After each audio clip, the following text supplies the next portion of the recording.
My name is Cardinal Alessandro Toretti. I am 73 years old, and what I'm about to share with you will challenge everything you think you know about divine providence, supernatural intervention, and the mysterious ways God orchestrates our final missions on this earth. For 47 years, I served the Catholic Church with meticulous dedication, 15 of those years as prefect of the Congregation for the Clergy in the Vatican, one of the most influential positions in global ecclesiastical administration.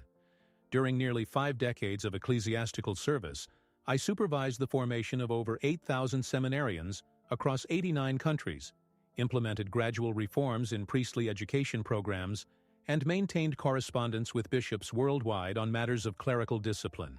My colleagues knew me as Cardinal Protocol, methodical, conservative, prudent to the point of caution, averse to dramatic changes or emotional displays. I had always maintained a diplomatically cautious stance regarding supernatural phenomena. Oh yes, I believed in miracles. After all, our faith is built on the resurrection itself.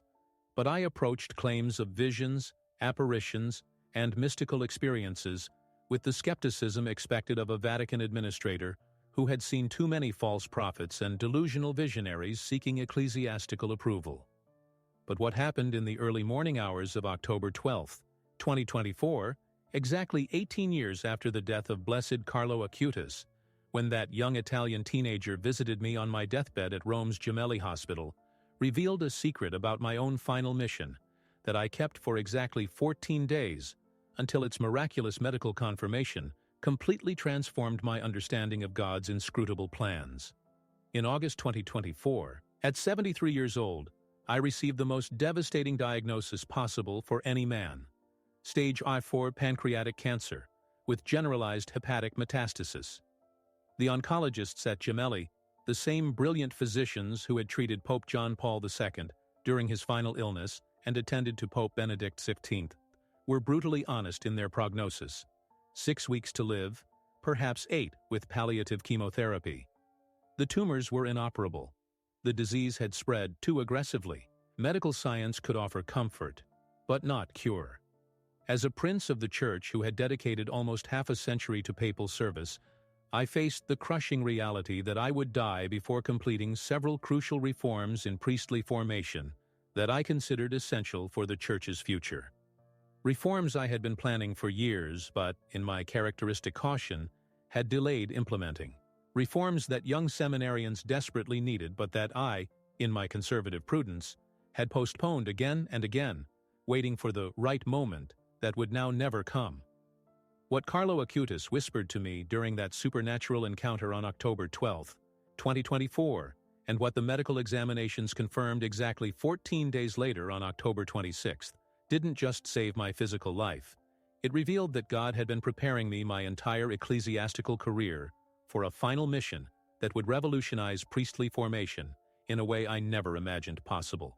A mission that required not the cautious diplomat I had been for 47 years, but the radical saint I had spent a lifetime avoiding becoming. And if this channel has been an answer for you, consider leaving a super thanks. This financial help, however small it may seem, sustains this mission and allows us to continue bringing deep and transformative content to more lives that need this word. Let me take you back to understand who I was before that sacred encounter. Because without understanding my profound resistance to change, you cannot grasp the magnitude of what Carlo Acutis accomplished in transforming me. I was born in 1951 in Turin, Italy, to a traditional Catholic family of modest means. My father worked as an accountant for the Archdiocese of Turin. My mother was a devout homemaker who prayed the rosary daily and maintained an almost superstitious reverence for ecclesiastical authority. I was the eldest of 4 children, and from my earliest memories, I was groomed for priesthood. I entered the seminary at age 14, not because of any dramatic conversion experience or mystical calling, but because it was the respectable path for an intelligent boy from a pious family. My formation was rigorous, traditional, and intellectually demanding. I studied philosophy at the Pontifical Gregorian University in Rome, completed my theology doctorate at the Angelicum, and was ordained to the priesthood in 1976, just 1 year after the conclusion of the Second Vatican Council's tumultuous reforms. Those were confusing times for the Church. Progressive priests were experimenting with liturgical innovations that horrified traditionalists. Conservative bishops were resisting reforms mandated by Rome. The clarity and stability of the pre-Vatican II Church had given way to theological debates, liturgical controversies, and pastoral uncertainties. In that chaos, I found my vocation. I became an administrator. While other priests argued about guitar masses or Latin liturgy, I focused on the unglamorous work of managing diocesan programs, supervising seminary curricula, and implementing Vatican directives with methodical precision. I discovered that I had a gift for ecclesiastical bureaucracy, the ability to navigate complex institutional structures, mediate between conflicting positions, and implement gradual reforms that didn't alienate either progressives or conservatives. My administrative competence caught the attention of Cardinal Giovanni Benedetti, then prefect of the Congregation for the Clergy, who brought me to Rome in 1985 as an undersecretary. For the next 24 years, I climbed the ecclesiastical ladder systematically. Undersecretary, secretary, archbishop, and finally, in 2009, cardinal and prefect of the Congregation, one of the most powerful administrative positions in the Catholic Church. As prefect, I oversaw priestly formation globally. My desk received reports from 5,147 seminaries across 6 continents. I reviewed and approved seminary curricula, evaluated formation programs, investigated problematic institutions, and issued directives that shaped how future priests were educated worldwide. My approach was always the same: prudent, gradual, based on precedent and tradition. I believed that the Church, being 2,000 years old, should change slowly, carefully, avoiding the extremes of both reactionary rigidity and progressive radicalism. When younger Vatican officials proposed dramatic reforms, shortening seminary length, emphasizing pastoral experience over academic theology, incorporating modern technology into formation, I typically responded with caution. Let's study this further. Let's wait for more data. Let's not act hastily. I married couples in St. Peter's Basilica, ordained hundreds of priests, attended papal masses with distinguished seating, and dined with bishops and cardinals in Vatican apartments. My life was comfortable, prestigious, and, I told myself, dedicated to God's service. But there were cracks in my carefully constructed ecclesiastical persona. In 2012, my younger brother Roberto, a successful lawyer in Milan who had long ago abandoned religious practice, died suddenly of a heart attack at age 58. At his funeral, his adult children, my nephews and nieces, were present physically but completely alienated from the Church spiritually. They stood through the funeral mass with the polite indifference of tourists visiting a museum, participating mechanically in responses they no longer believed, receiving communion out of social obligation rather than faith. After the burial, my nephew Marco, 32 years old and a software engineer, approached me. "Uncle Alessandro," he said with brutal honesty, "you're a cardinal, but you never once asked me about my faith. You never inquired why I stopped going to Mass after confirmation. You gave me a rosary for my first communion and assumed that was sufficient. The Church you represent is full of rituals and rules. But where is the joy? Where is the personal relationship with Jesus that's supposed to transform lives?" His words haunted me for years. Then came the clerical sexual abuse scandals that exploded globally between 2015 and 2020. As prefect of the Congregation for the Clergy, I received reports of priestly misconduct that shattered my naive confidence in our formation systems. How had our seminaries, with their years of philosophical and theological education, their spiritual direction programs, their psychological evaluations, produced men capable of such evil? I began to suspect that our entire approach to priestly formation was fundamentally flawed. We were producing intellectually competent clerics who could explain Trinitarian theology and debate moral casuistry, but who lacked personal holiness, genuine prayer lives, and the kind of joyful sanctity that attracts, rather than repels, modern youth. During my final years as prefect before health issues forced my resignation in 2020, I secretly drafted a comprehensive reform proposal towards a formation of saints, not just scholars. The document proposed revolutionary changes, reducing academic requirements to create more time for Eucharistic adoration, incorporating young people's culture into seminary life, emphasizing personal testimony over theological abstraction, training seminarians to use modern technology for evangelization. But I never submitted it. My cautious nature, my fear of controversy, my lifetime habit of diplomatic prudence, all conspired to keep that document locked in my desk drawer. After the pandemic, I told myself, when things stabilize, when the timing is better. By August 2024, when I received my cancer diagnosis, that reform proposal was still hidden away, unread by anyone but me. The diagnosis itself came almost accidentally. I had been experiencing persistent back pain and unexplained weight loss for several months, which I attributed to age and stress. My personal physician, Dr. Romano Petrucci, a devout Catholic who had attended to several Vatican officials over his 40-year career, insisted I undergo comprehensive testing. On August 15, 2024, the Feast of the Assumption, Dr. Petrucci called me to his office at Gemelli Hospital. His face was grave as he displayed the CT scan images on his computer screen. "Your Eminence," he said quietly, "I need to be completely honest with you. These images show pancreatic cancer with extensive metastasis to the liver. Stage 4. The primary tumor is 7 centimeters. The hepatic lesions are too numerous to count individually." I stared at the scan images, those alien landscapes of my dying organs, and felt a strange calm. "How long, Romano?" 6 weeks, perhaps 8. The cancer is extremely aggressive. Surgery is not an option. Chemotherapy might extend your life by a few weeks, but at significant cost to your quality of life. And if I do nothing? The disease will progress rapidly. You'll experience increasing pain, which we can manage with morphine. Jaundice will develop as the liver fails. Your energy will diminish progressively, but you could spend your remaining time conscious and relatively comfortable if we manage the symptoms carefully. I chose palliative care without chemotherapy. At 73, having served the Church for nearly half a century, I felt ready to meet my Creator, or so I thought. The Vatican, with characteristic discretion, announced that I was taking medical leave for an undisclosed condition.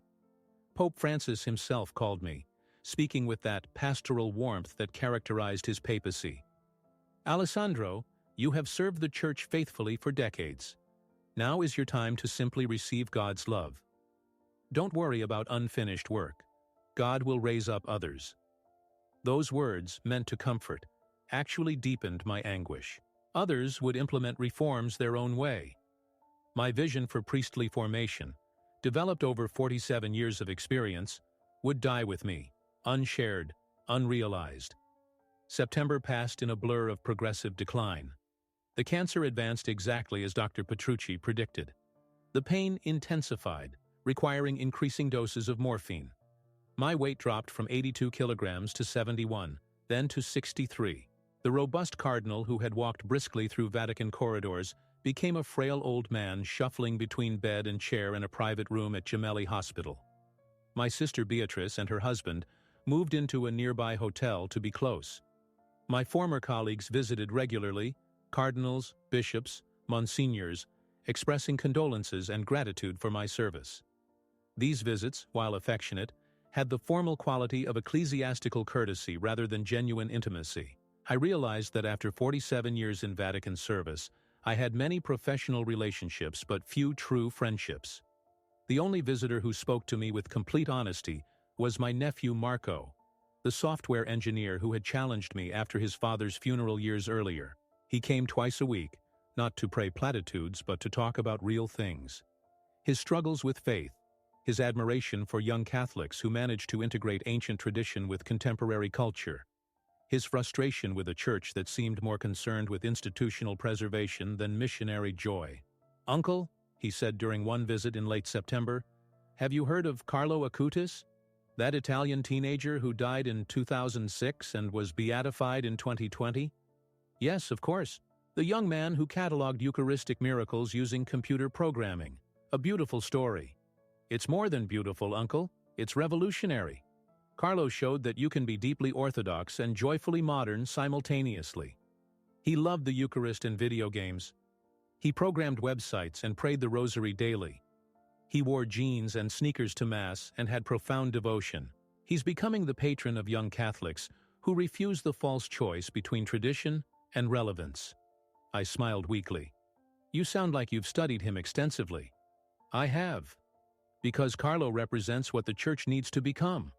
Not abandoning truth or tradition, but presenting it with such joy and authenticity that even skeptical millennials like me can't dismiss it.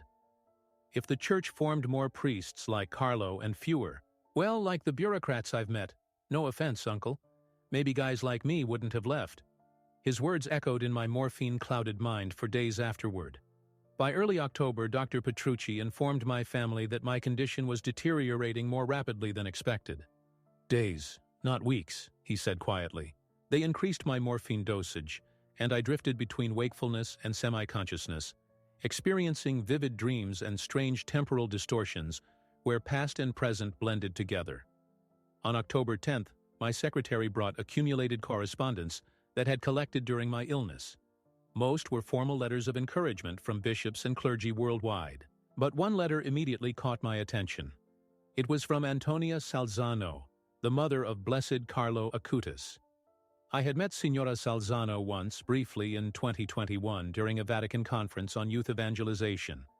She had been gracious and humble, speaking movingly about her son's brief but radiant life. Now she was writing to inform me that October 12th, the 18th anniversary of Carlo's death, would be marked by a special Mass in Assisi. Her letter concluded with words that pierced through my dying fog. Your Eminence, Carlo always had special affection for ecclesiastical authorities who dedicated their lives to priestly formation. He understood that the future of the Church depends on forming not just educated priests, but holy ones. We will be praying especially for your recovery during the anniversary Mass. Carlo's intercession has accomplished many impossible things. I read that letter 5 times, tears streaming down my face. Here was this holy woman, whose teenage son had died painfully of leukemia at age 15, offering prayers for an old bureaucrat who had spent decades managing institutions rather than forming saints. That night, October 11th, my condition crashed dramatically. Around 9 p.m., I developed severe respiratory distress. My oxygen saturation dropped dangerously low. Dr. Petrucci increased the morphine substantially and gently told my sister Beatrice that I likely wouldn't survive the night. Call a priest, I whispered. I want final anointing. A young hospital chaplain arrived around 11 p.m., a nervous Sicilian priest in his early 30s who fumbled slightly with the holy oils while administering the sacrament of the sick. As he prayed the prayers of the dying over me, I felt a strange peace, thinking, this is how it ends. Not dramatically, but quietly, fading away in a hospital room with a nervous young priest and morphine dreams. After the chaplain left, my family departed to get some rest, leaving me alone with the night nurse who monitored my vital signs from a chair in the corner. The morphine pulled me deeper into semi-consciousness, and I lost all sense of time and place. And then, at exactly 2:30 a.m. on October 12, 2024, precisely 18 years to the day after Carlo Acutis died in the hospital San Gerardo in Monza, everything changed. Even through the morphine fog, I sensed the change immediately. The hospital room's atmosphere shifted, not dramatically but subtly, like when a cloud moves away from the sun and everything becomes brighter without you consciously noticing the transition. The constant mechanical hum of medical equipment seemed to fade, and a presence entered the room that felt simultaneously youthful and ancient, joyful and reverent. I forced my eyes open, expecting to see the night nurse or perhaps a doctor making rounds. Instead, standing near the foot of my hospital bed, illuminated by a light that seemed to emanate from within him rather than from the hospital's fluorescent fixtures, stood a teenage boy of approximately 15 years old. He was dressed casually, blue jeans, Nike sneakers. I noticed they were the classic Air Jordan style that young people favor, and a dark t-shirt with white lettering that read, "Towards Holiness" in Italian. He wore contemporary eyeglasses with rectangular frames and had slightly messy dark hair styled in the casual way teenagers prefer. Everything about him radiated normalcy. He could have been any Italian teenager you'd see at a cafe or walking through Rome's streets, except for one impossible detail. He was glowing. Not dramatically, not like some Hollywood special effect, but with a gentle luminescence that reminded me of how early morning sunlight filters through autumn leaves. His smile was the most remarkable feature. Not the polite smile of formal portraits, but a genuine expression of joy that seemed to transform his entire face. It was the kind of smile that makes you instinctively want to smile back. The infectious happiness of someone who has discovered the greatest secret in the universe and can barely contain their excitement about sharing it. "Eminenza," he said in perfect Italian, his voice clear and warm, completely unaffected by the morphine that should have distorted my perception. "Sono Carlo Acutis. I am Carlo Acutis. My heart, that failing organ that Dr. Petrucci had warned might give out before the cancer finished its work, began pounding with sudden vigor. Every molecule of morphine-induced fog evaporated from my consciousness in an instant. I was completely, terrifyingly, gloriously lucid. "This is impossible," I whispered, my voice hoarse from hours of labored breathing. "You died 18 years ago, October 12, 2006. I read your cause for beatification when I was still prefect." Carlo's smile broadened. "Yes, Eminenza. I died of fulminant leukemia at the San Gerardo Hospital in Monza at age 15. I was born May 3, 1991, in London, though my family moved to Milan when I was very young. I was beatified October 10, 2020, in Assisi. Everything you know about my life is factually correct." He moved closer to my bedside with the easy grace of a healthy teenager, showing none of the reverence or formality that ecclesiastical protocol demanded. Instead, he pulled up the visitor's chair that my nephew Marco had occupied earlier and sat down with the casual familiarity of a grandson visiting his grandfather. "Eminenza, I know what you're thinking. You're a Vatican administrator, trained to be skeptical of mystical phenomena. You're wondering if the morphine is causing hallucinations. You're already mentally cataloging the diagnostic criteria that would distinguish genuine supernatural visitation from drug-induced delirium." He was absolutely right. My theological education had included extensive study of mystical theology, and I knew that the Church's tradition required careful discernment to distinguish authentic supernatural experiences from psychological projections, medical hallucinations, or demonic deceptions. "So let me prove this is real," Carlo continued, his tone remaining cheerful but his words becoming more profound. "You have a document in the locked drawer of your desk at your Vatican apartment. It's titled Verso una formazione di santi, non solo di studiosi, towards a formation of saints, not just scholars. You wrote it between 2018 and 2020, revising it multiple times. It's 147 pages long. Nobody else has ever read it. Not your secretary, not your closest colleagues, not Pope Francis. You've been too afraid to share it because it represents a radical departure from your lifetime of cautious incrementalism." My breath caught in my throat. This was impossible. That document was indeed locked in my private desk, and I had never mentioned its existence to anyone. Carlo wasn't finished. Page 73 contains your most personal confession, a section you added after your nephew Marco challenged you at his father's funeral.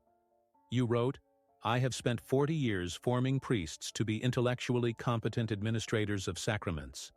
But Marco asked me the question I've been avoiding my entire ministry. Where is the joy? I have trained men to explain the Eucharist, but have I formed men who love the Eucharist the way I loved it when I was a young seminarian experiencing my first holy hour? I fear I have given future priests theological expertise, but not personal holiness, priestly skills, but not missionary passion." Tears began streaming down my face. Those were my exact words, written in a moment of painful honesty that I had never shared with any living soul. "Eminenza," Carlo said gently, "I'm not here to condemn your cautious prudence. God uses all our personalities, including careful administrators like you. But your mission isn't finished. In fact, your most important work hasn't even begun. Carlo, I'm dying. The cancer has metastasized throughout my liver. The doctors gave me weeks, and I'm down to hours." He leaned forward, his youthful face suddenly showing a wisdom that transcended his 15 years. "Eminenza, you are not going to die now. In exactly 14 days, on October 26, 2024, at 10 a.m., your next medical examinations will show tumor regression that Dr. Romano Petrucci will describe as medically impossible. The pancreatic tumor will have decreased by 78%. The hepatic lesions will have reduced by 64%. Your liver function markers will improve dramatically. Your oncology team will be absolutely baffled. That's not how pancreatic cancer works. Stage 4 pancreatic cancer doesn't regress spontaneously. It's one of the most aggressive. Yes, I know. During my time on Earth, I cataloged over 100 Eucharistic miracles from around the world. I studied medical documentation extensively because I wanted to show skeptics that God still performs impossible things. This will be medically impossible, Eminenza. That's the point. God is going to heal you in a way that defies every medical protocol Dr. Petrucci knows, precisely so you'll understand that what I'm about to tell you comes from divine authority, not morphine hallucination. I gripped the bed rails, my dying body suddenly filled with inexplicable energy. What is this mission you keep mentioning? Carlo stood and began pacing the hospital room with animated gestures, just like an enthusiastic teenager explaining a project they're passionate about. Eminenza, for 47 years you've formed priests intellectually, and that's important. The Church needs theological education. But the Church today, especially young people, desperately needs something more. Priests who are saints, not just men who can celebrate valid sacraments and explain correct doctrine, but men who radiate personal holiness, who attract people to Jesus through joy rather than obligation, who combine deep orthodoxy with genuine accessibility. That's exactly what I wrote in my locked document. Yes, because God has been preparing you for this mission your entire career. Every seminary you've evaluated, every curriculum you've reviewed, every problematic formation program you've investigated, all of it was training for what comes next. Carlo sat back down, his expression becoming more serious. Listen carefully, because I'm going to tell you exactly what will happen. God is going to give you 7 more years of life. Enough time to revolutionize priestly formation in 3 major seminaries. You will personally oversee the transformation of the Roman Seminary, the Milan Seminary, and the Paris Seminary, implementing a new formation model based on what you've been calling spirituality of Carlo Acutis. Spirituality of Carlo Acutis? I never called it that. No, but that's what others will call it.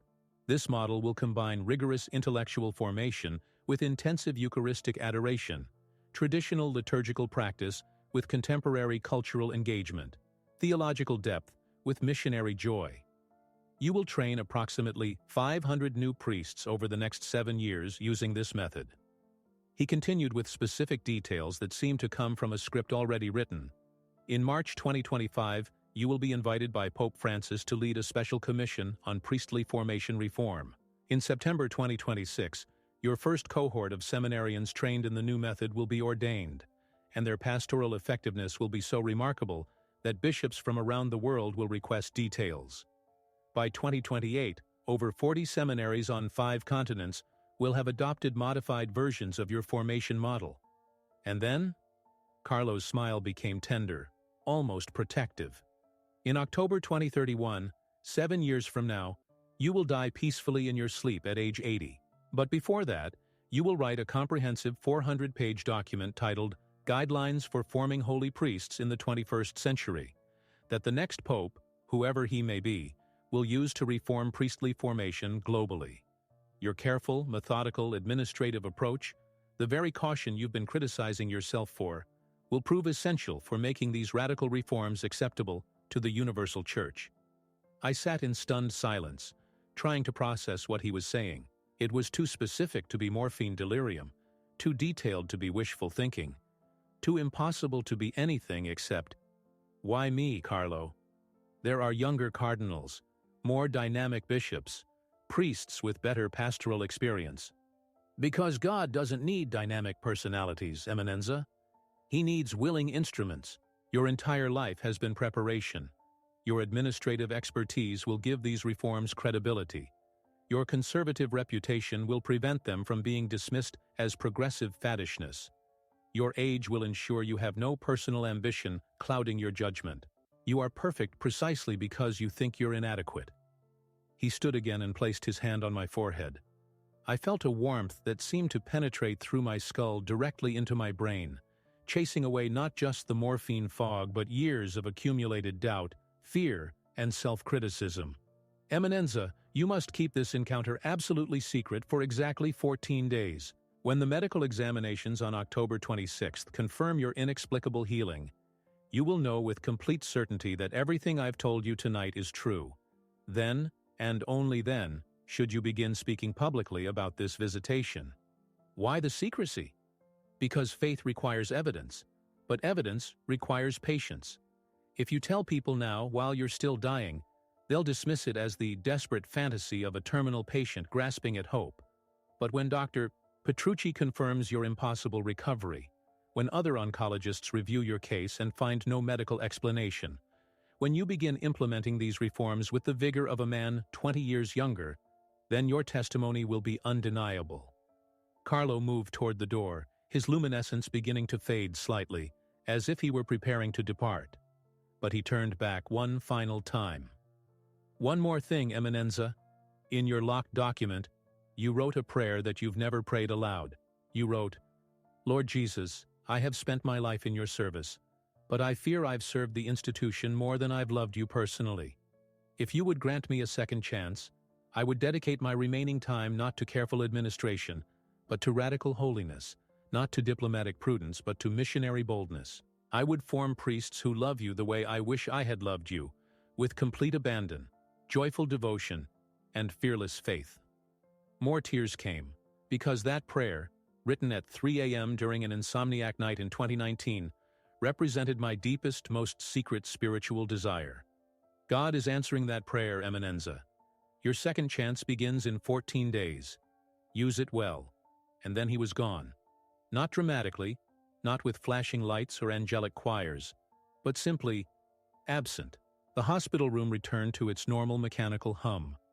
The fluorescent lights resumed their mundane glow, and I was alone except for the night nurse, who was still sitting in the corner, completely oblivious to what had just occurred. I looked at the clock. 2:47 a.m. The entire encounter had lasted just 17 minutes. And if this channel has been an answer for you, consider leaving a super thanks. This financial help, however small it may seem, sustains this mission and allows us to continue bringing deep and transformative content to more lives that need this word. The transformation began immediately, though so subtly that even I almost missed it initially. Within an hour of Carlo's departure, my breathing became easier. The crushing chest pressure that had been steadily worsening for days seemed to lift slightly. When the morning shift nurse arrived at 6:30 a.m. to check my vital signs, she looked at the monitors with surprise. "Your Eminence, your oxygen saturation has improved significantly. It's at 94%. Yesterday it was hovering around 87%. And your heart rate has stabilized."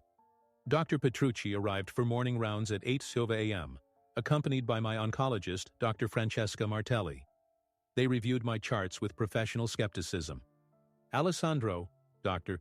Petrucci said quietly, using my first name as old friends do, "I'm not sure what's happening, but you're not dying as quickly as we expected. Your vital signs have stabilized. That doesn't mean you're improving. Terminal patients often have temporary rallies, but it's unexpected." I wanted to shout about Carlo's visitation, about the impossible healing prophesied for October 26th, about the mission awaiting me. But Carlo's final instruction echoed in my mind. Keep this encounter absolutely secret for exactly 14 days. So instead I simply said, "Perhaps God has other plans, Romano." He smiled sadly, clearly interpreting my words as the hopeful theology of a dying man trying to find meaning in his final days. Over the following 2 weeks, my improvement accelerated in ways that increasingly baffled my medical team. By October 14th, my pain had decreased enough that they reduced my morphine dosage. By October 17th, I was eating solid foods for the first time in weeks.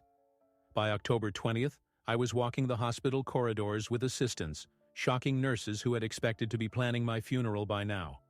But I told no one about Carlo's visit. Not my sister Beatrice, not my nephew Marco, not even the hospital chaplain who came daily to pray with me. The secret burned inside me like a sacred fire, and maintaining silence for those 14 days became the most difficult spiritual discipline of my life.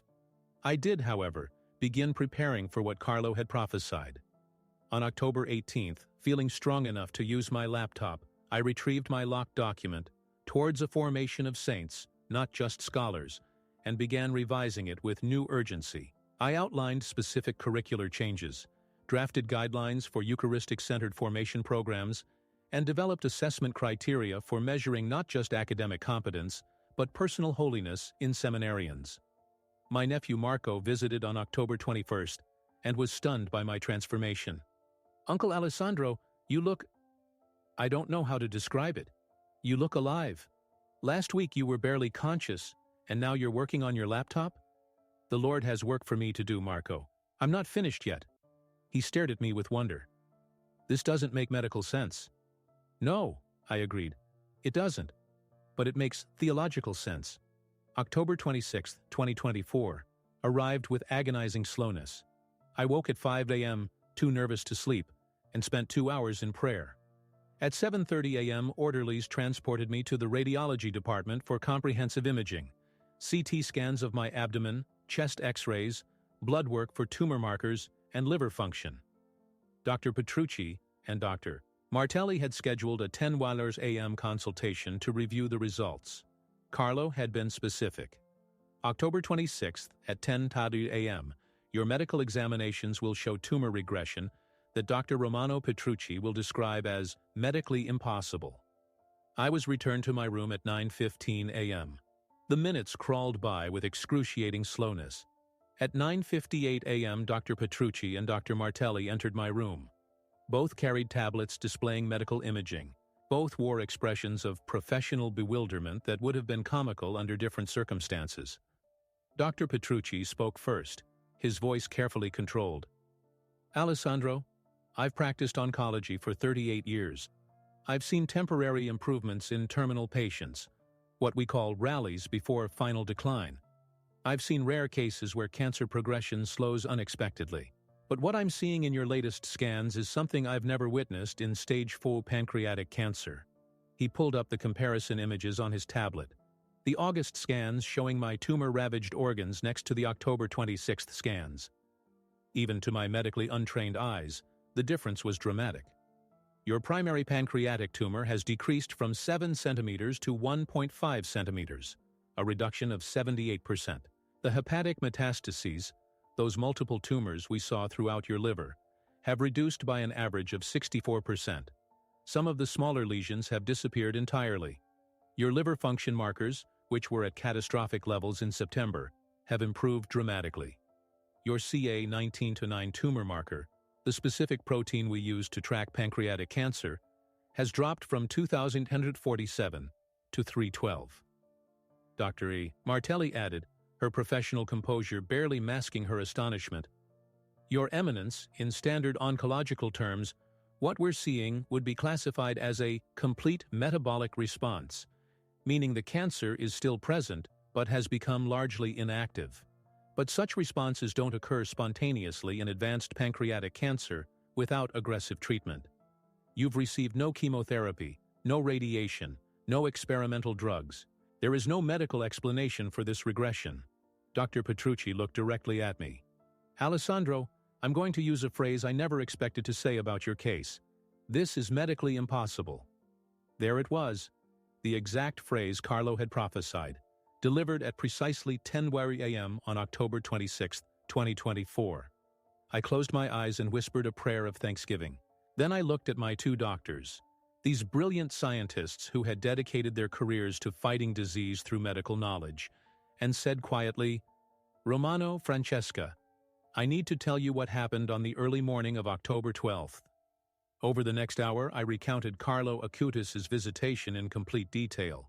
I described his appearance, his words, his impossible knowledge of my secret document, his specific prophecy about October 26th, and the phrase, medically impossible, and his revelation of my final mission. Dr. Petrucci listened with the careful attention of a man trained in scientific skepticism, but honest enough to acknowledge unexplained phenomena.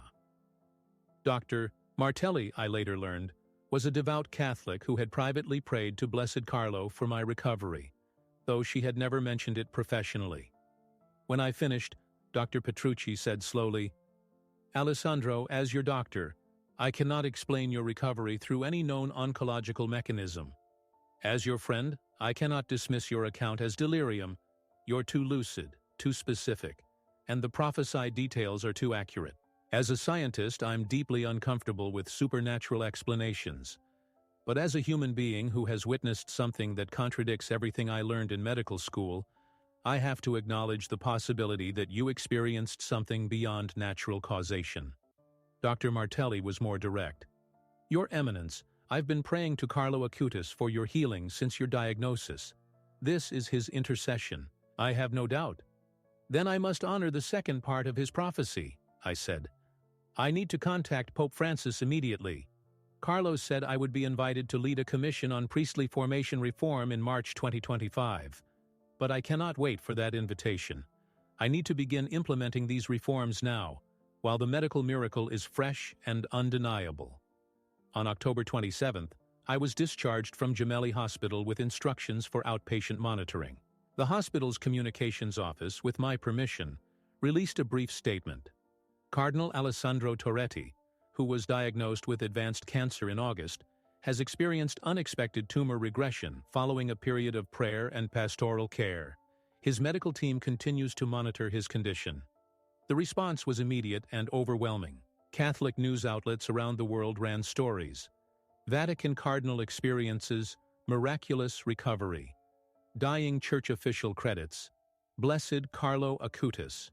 Stage 4 cancer regresses after supernatural visitation. My nephew Marco visited me the evening after my discharge. He sat on my apartment sofa, shaking his head in wonder. Uncle, do you realize what this means?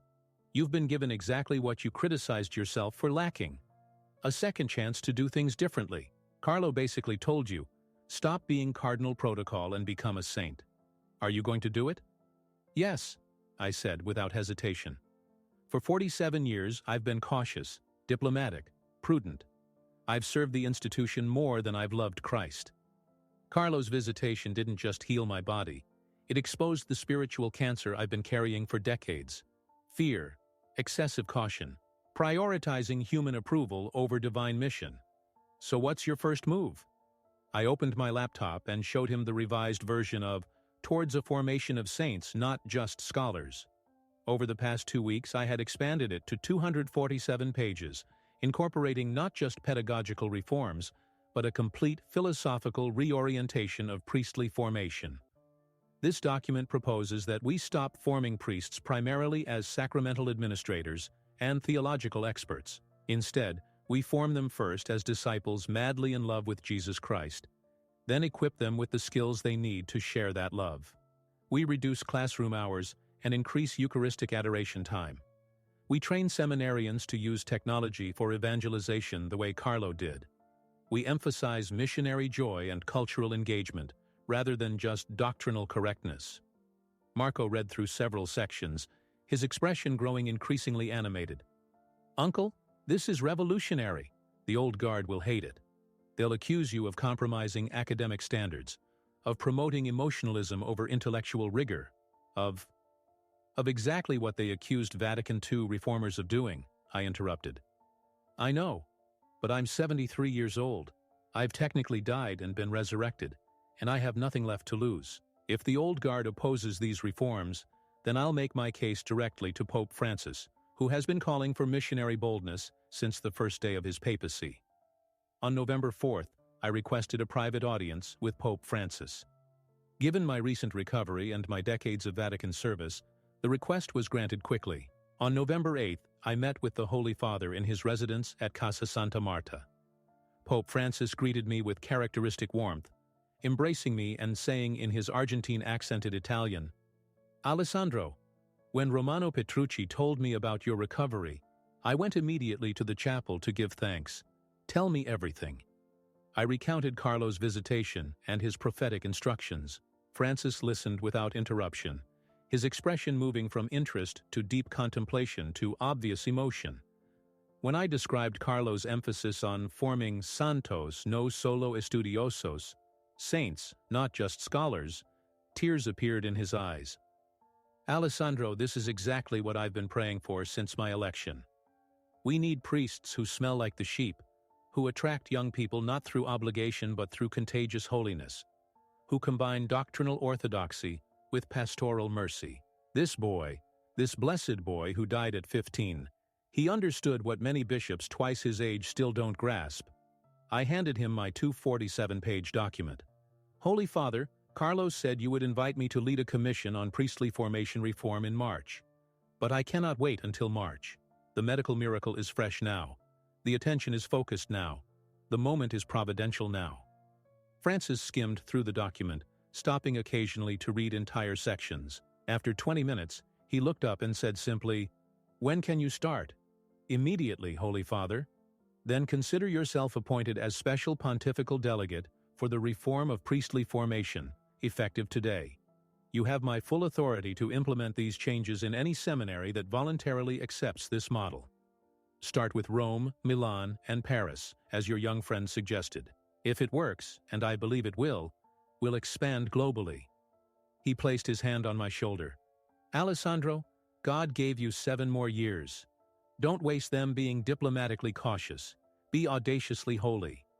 Over the following months, I worked with an intensity that surprised even myself.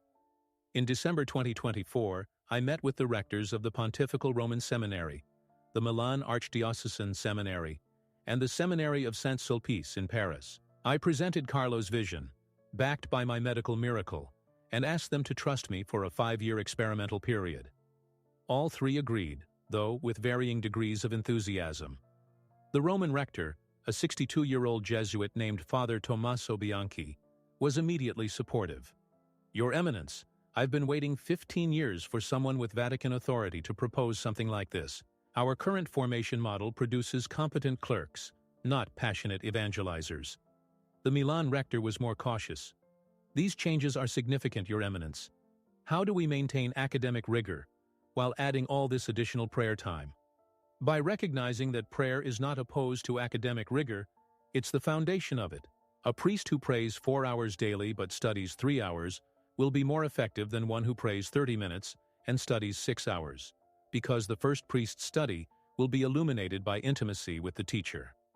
The Paris rector raised practical concerns about implementation timelines, staffing requirements, and potential resistance from traditional seminarians. We spent 3 days working through every logistical detail. By January 2025, the reforms were announced publicly. Catholic media exploded with commentary. Progressive publications praised the pastoral renewal. Conservative outlets expressed concern about diminished academic standards, and secular journalists wrote bemused articles about the dying cardinal who came back to life and now wants to revolutionize priestly training based on instructions from a dead teenager. The response from young seminarians, however, was overwhelmingly positive. Applications to all 3 seminaries increased by 40% within 2 months. Young men who had been discerning priesthood but felt alienated by sterile academic formation suddenly saw a model that integrated holiness, joy, and contemporary culture. In March 2025, as Carlo had prophesied, Pope Francis formally established the Pontifical Commission for Priestly Formation Reform and appointed me as president. The commission included bishops, seminary rectors, and lay experts from 5 continents. During our first meeting, I shared the full story of Carlo's visitation and played the recording Dr. Petrucci had made, documenting my medically impossible recovery. One African bishop said bluntly, "Your Eminence, if you had presented these radical reforms without this miracle as authentication, I would have opposed them vigorously. But I cannot argue with a man who has been raised from his deathbed by a beatus who gave him specific instructions." We began drafting comprehensive guidelines that would eventually become the 400-page document Carlo had mentioned. The work was exhausting, demanding every ounce of my administrative expertise, but it was also the most joyful work of my life. For the first time in 47 years, I felt like I was building the church, rather than merely maintaining it. In September 2026, the first cohort of seminarians trained in the new model, 22 young men from the Roman Seminary, were ordained to the priesthood. The ordination mass at St. Peter's Basilica was unlike any I had witnessed in 5 decades of attending such ceremonies. These new priests radiated a joy that was palpable. During the prostration, that moment when ordinands lie face down before the altar, I saw several weeping openly, not from obligation, but from overwhelming love for Christ. When they stood to receive the laying on of hands, their faces showed the kind of passionate devotion I remembered from my own ordination, but had rarely seen in recent decades. After the Mass, I spoke with each new priest individually. One of them, a 28-year-old Italian named Father Luca Romano, grabbed my hands and said, "Your Eminence, thank you. In my previous seminary, I was learning to be a competent religious bureaucrat. In your program, I learned to be a saint. I feel equipped now to attract my generation to Christ, not through guilt or obligation, but through contagious holiness, exactly like Carlo Acutis did." That phrase, contagious holiness, became the unofficial motto of the Reformed seminaries. Today, nearly 3 months after that first ordination, I'm 73 years old and healthier than I've been in a decade. My cancer remains in complete remission. Dr. Petrucci calls it an ongoing medical impossibility. I continue to undergo monthly monitoring, and every scan continues to baffle the oncology team. The reform model has now been requested by 47 seminaries on 5 continents. Bishops who initially resisted are now asking for implementation guidelines after seeing the fruit in young priests trained in the new method. Applications to these reformed seminaries have increased by an average of 55%, with particularly strong growth among millennials and Gen Z candidates, precisely the demographic the Church has struggled most to reach. Pope Francis, in his most recent address to seminary rectors, said, "What Cardinal Toretti has implemented is not a departure from tradition. It's a recovery of what formation was always meant to be, forming Christ-like men who combine intellectual rigor with passionate devotion, doctrinal orthodoxy with missionary joy, traditional piety with contemporary relevance. This is the formation that produced the great saints of every era." My nephew Marco, who had challenged me years ago about the Church's lack of joy, was recently accepted into the Reformed Roman Seminary. At 38 years old, having spent 15 years away from active faith, he is now discerning a priestly vocation. "Uncle," he told me, "I'm not interested in being a religious bureaucrat, but if I can be a priest like Carlo Acutis, joyful, orthodox, authentically contemporary, then maybe this is my calling after all." Carlo Acutis orchestrated everything with the precision of the programmer he was during his earthly life. My death in October 2024 wasn't a tragedy to be prevented. It was an opportunity for resurrection, both physical and spiritual. My 47 years of cautious administration weren't wasted time. They were preparation for this final mission that requires administrative expertise combined with audacious holiness. In 3 months, I will celebrate my 74th birthday. According to Carlo's prophecy, I have 6 years and 9 months remaining. That's enough time to train approximately 350 more priests in this new model, expand the reforms to additional seminaries, and complete the comprehensive guidelines that will shape priestly formation globally for decades to come. I carry a small reliquary of Carlo now, a first-class relic that Signora Antonia Salzano gave me after I shared my visitation story with her. Every morning before I begin my work, I hold that reliquary and remember what Carlo told me. God doesn't need dynamic personalities. He needs willing instruments. I am that willing instrument now, no longer afraid of radical obedience, no longer paralyzed by diplomatic caution. The dying cardinal has been replaced by a living witness to the power of God, to resurrect not just bodies, but entire missions. And if this channel has been an answer for you, consider leaving a super thanks. This financial help, however small it may seem, sustains this mission and allows us to continue bringing deep and transformative content to more lives that need this word. Carlo Acutis continues to work miracles, not just medical impossibilities, but the greater miracle of transforming cautious bureaucrats into audacious saints who will form the next generation of priests for a church that desperately needs not just educated clerics, but holy men who radiate contagious joy. My name is Cardinal Alessandro Toretti. I am 73 years old.